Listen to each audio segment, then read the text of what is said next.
मित्रों, इस दुनिया में जब भी प्रेम की मिसालें दी जाती है तो उसमें सबसे पहला नाम भगवान श्री कृष्ण और राधा जी का आता है।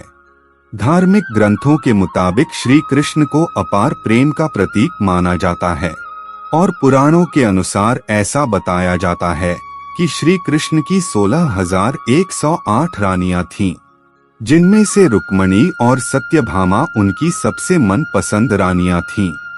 इसके अलावा ये भी बताया जाता है कि श्री कृष्ण अपने बचपन में गोपियों के साथ गोकुल में रासलीलाएं किया करते थे, जिनकी कहानियां आज भी सबसे ज्यादा मशहूर है। लेकिन मित्रों, क्या आपको ये पता है कि सभी को प्रेम सिखाने वाले श्री कृष्ण का नाम आज भी केवल और केवल राधा जी के साथ ही क्यों लिया जाता है? आपने जब भी कृष्ण भक्तों को देखा होगा तो गौर किया होगा कि वह हमेशा ही राधे श्याम नाम का ही जप करते हैं। इस दुनिया में जब भी श्री कृष्ण और राधा जी के प्रेम का कहीं जिक्र किया जाता है तो सभी के मन में अक्सर ये सवाल उठता है कि जब आखिर श्री कृष्ण और राधा जी के बीच इतना अधिक प्रेम था तो इन दोनों ने आपस में विवाह क्यों नहीं किया? मित्रों, अगर आप भी जानना चाहते हैं कि श्री कृष्ण और राधा जी का विवाह किन कारणों से नहीं हो पाया तो बने रहिए हमारे साथ वीडियो के एंड तक। नमस्कार मित्रों, स्वागत है आपका आज के इस नए वीडियो पर एक बार फिर। मित्रों, पद्म पुराण के अनुसार ऐसा बताया जाता है कि राधा जी विश्वभानु नाम के गवाले की बेटी थीं और उनका जन्म यमुना नदी के पास रावल नाम के एक गांव में हुआ था। कुछ समय बाद राधा जी के पिता बरसाना गांव में आकर बस गए थे, लेकिन दूसरी तरफ कुछ विद्वानों का ऐसा मानना है कि राधा जी का जन्म बरसाना गांव में ही हुआ था। इसी के साथ ब्रह्म वैवर्त पुराण के अनुसार ये बताया गया है कि राधा जी श्री कृष्ण से उम्र में 5 साल बड़ी थीं और उनकी सबसे अच्छी मित्र भी थीं। ऐसा कहा जाता है कि जब श्री कृष्ण और राधा जी पहली बार मिले थे तो राधा जी श्री कृष्ण के एक झलक देखते ही उन पर मोहित हो गईं और उन्होंने कृष्ण को पहली बार तब देखा जब माता यशोदा ने उन्हें माखन खाते हुए ओखली से बांध लिया था। मित्रों, जब श्री कृष्ण बांसुरी बजाते थे तो उनकी बांसुरी की धुन सुनते ही राधा जी दीवानी हो जाती थीं और बेसुध होकर नाचने लगती थीं। इसके साथ साथ ये बताया जाता है कि राधा जी श्री कृष्ण के बांसुरी की धुन में इतना खो जाती थीं कि उन्हें अपने घर का भी ध्यान नहीं रहता था, जिस वजह से समाज के लोगों ने राधा जी को ताने मारना चालू कर दिया और इस बात को लेकर राधा जी के घर वालों ने उनका घर से निकलना भी बंद कर दिया था। लेकिन जब श्री कृष्ण जी को यह बात पता चली कि राधा जी के घर वालों ने उनका घर से निकलना तक बंद कर दिया है तो उन्होंने ये बात यशोदा माता को बताई और वो राधा जी से विवाह करने की जिद करने लगे। लेकिन लाख कोशिश करने के बावजूद भी श्री कृष्ण माता यशोदा को नहीं मना पाए और माता यशोदा ने श्री कृष्ण को ये कहकर टाल दिया कि एक तरफ तो राधा जी उनसे उम्र में 5 साल बड़ी हैं और दूसरी तरफ उनका विवाह भी पहले से तय हो चुका है। यशोदा माता ने जब यह बात नंद महाराज को बताई तो उन्होंने भी श्री कृष्ण को बहुत समझाया और राधा जी से विवाह न करने की सलाह दी। लेकिन इतना समझने के बावजूद भी जब श्री कृष्ण राधा जी से विवाह करने की जिद नहीं छोड़ रहे थे तब नंद महाराज श्री कृष्ण को ऋषि गर्ग के पास ले गए और जब श्री कृष्ण ऋषि गर्ग के पास गए तो ऋषि गर्ग ने श्री कृष्ण को बताया कि उनके असली माता पिता देवकी और वसुदेव हैं, जिनको उनके मामा कंस ने बंदी बनाकर रखा है। इसके साथ साथ ऋषि गर्ग ने श्री कृष्ण को यह भी समझाया कि उनका जन्म केवल और केवल दुष्टों का नाश और धर्म की स्थापना करने के लिए हुआ है। और जब ऋषि गर्ग ने श्री कृष्ण को उनकी वास्तविकता से परिचय कराया तभी से राधा जी और श्री कृष्ण के बीच दूरियां पैदा होने लगी। कुछ समय बाद श्री कृष्ण जब और बड़े हुए तो उन्हें कंस के बुलाने पर वृंदावन छोड़कर जाना पड़ा। कहा जाता है कि जब श्री कृष्ण वृंदावन छोड़कर मथुरा जा रहे थे तो वो चुपके से राधा जी के घर उनसे मिलने पहुँचे थे और उनसे बिना कुछ कहे ही उनको अपनी बांसुरी तोहफे में दे दी थी। इसके कुछ समय बाद ही श्री कृष्ण बड़े भाई बलराम जी के साथ वृंदावन को छोड़कर मथुरा की ओर रवाना हुए और ऐसा बताया जाता है कि जब श्री कृष्ण वृंदावन छोड़कर मथुरा चले गए तो राधा जी उनकी यादों में फुट फुट कर रोती थी और समाज के दबाव में आकर उन्हें ना चाहते हुए भी अपने पिता के इच्छा के अनुसार किसी और से विवाह करना पड़ा था। ऐसा बताया जाता है कि श्री कृष्ण के जाने के बाद राधा जी का विवाह माता यशोदा का भाई प्रयाण से हुआ था और राधा जी को अपनी एक अलग दुनिया बसानी पड़ी थी।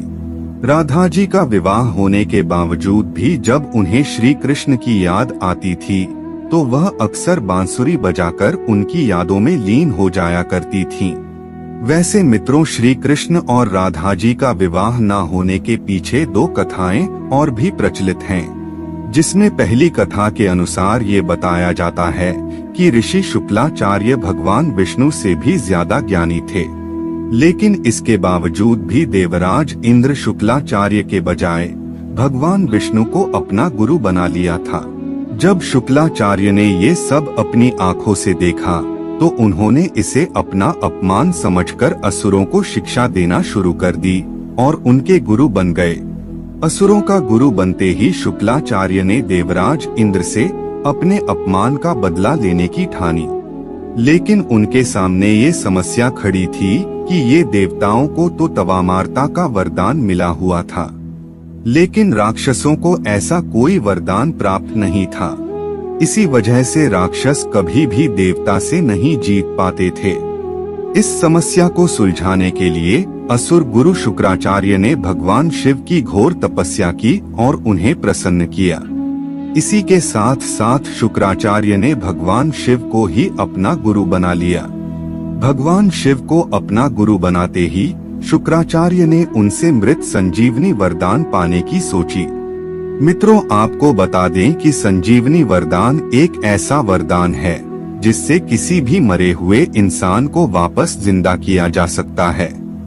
मृत संजीवनी वरदान के लिए जब शुक्राचार्य भगवान शिव की तपस्या करने जा रहे थे तो उन्होंने सभी राक्षसों को अपने माता पिता ऋषि भृगु और काव्य माता की कुटिया में रहने के लिए कहा, ताकि उनके होते हुए कोई भी देवता राक्षसों को नुकसान न पहुंचा सके।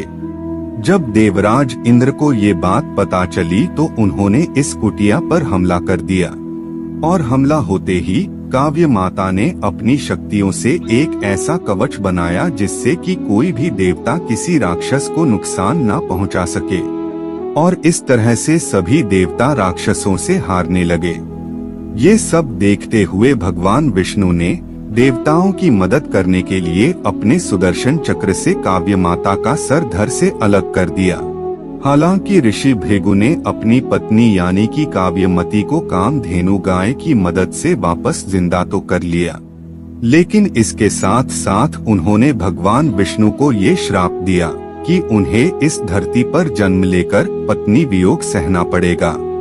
और मित्रों, बताया जाता है कि ऋषि भृगु के द्वारा दिए गए श्राप की वजह से श्री कृष्ण जी का विवाह राधा जी से नहीं हो पाया था। ऐसा इसलिए क्योंकि भगवान विष्णु ने ही श्री कृष्ण के अवतार में इस धरती पर जन्म लिया था। अब मित्रों, श्री कृष्ण और राधा जी का विवाह न हो पाने के पीछे एक और कथा भी काफी ज्यादा प्रचलित है, जिसके मुताबिक ऐसा बताया जाता है कि एक बार देव ऋषि नारद को ये घमंड हो गया था कि खुद कामदेव भी उनकी तपस्या और ब्रह्मचर्य को नहीं तोड़ सकते। ये सब देखते हुए भगवान विष्णु ने सोचा कि क्यों ना देव ऋषि नारद का ये घमंड तोड़ा जाए। और जब देव ऋषि नारद एक बार रास्ते में कहीं जा रहे थे तो उन्हें एक बहुत ही सुंदर नगर दिखाई दिया, जहां माता लक्ष्मी के स्वयंवर का आयोजन किया जा रहा था। तब नारद मुनि उस नगर में गए और वो माता लक्ष्मी के एक झलक देखते ही वे उन पर मोहित हो गए। लक्ष्मी जी के रूप और सुंदरता को देखकर देव ऋषि नारद का ब्रह्मचर्य तो भंग हो ही चुका था, इसके लिए उन्होंने सोचा कि क्यों न इस स्वयंवर में भाग ले लिया जाए। लेकिन इससे पहले देव ऋषि नारद भगवान विष्णु के पास गए और उनसे कहा कि आप अपना सुंदर रूप मुझे दे दीजिए और मुझे हरि जैसा बना दीजिए। मित्रों, आपको बता दें कि हरि का एक और अर्थ वानर होता है, लेकिन देव ऋषि नारद ये बात नहीं जानते थे और भगवान विष्णु ने उन्हें एक वानर रूप दे दिया। जब लक्ष्मी जी स्वयंवर में आई तो देव ऋषि नारद के वानर वाले रूप को देखकर उन्हें बहुत गुस्सा आया। इसी के साथ साथ देव ऋषि नारद का स्वयंवर में खूब मजाक भी उड़ाया गया।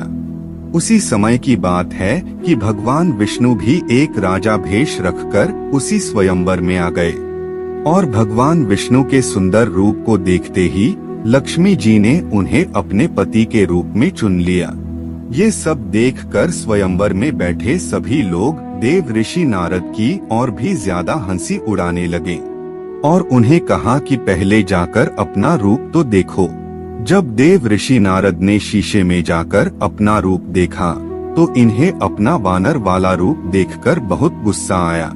इसी के साथ साथ देव ऋषि नारद भगवान विष्णु को भला बुरा कहने लगे और उन्हें श्राप दिया कि जिस तरह से मैं स्त्री वियोग में तड़प रहा हूँ, उसी तरह तुम्हें भी अपने हर जन्म में स्त्री वियोग सहना पड़ेगा।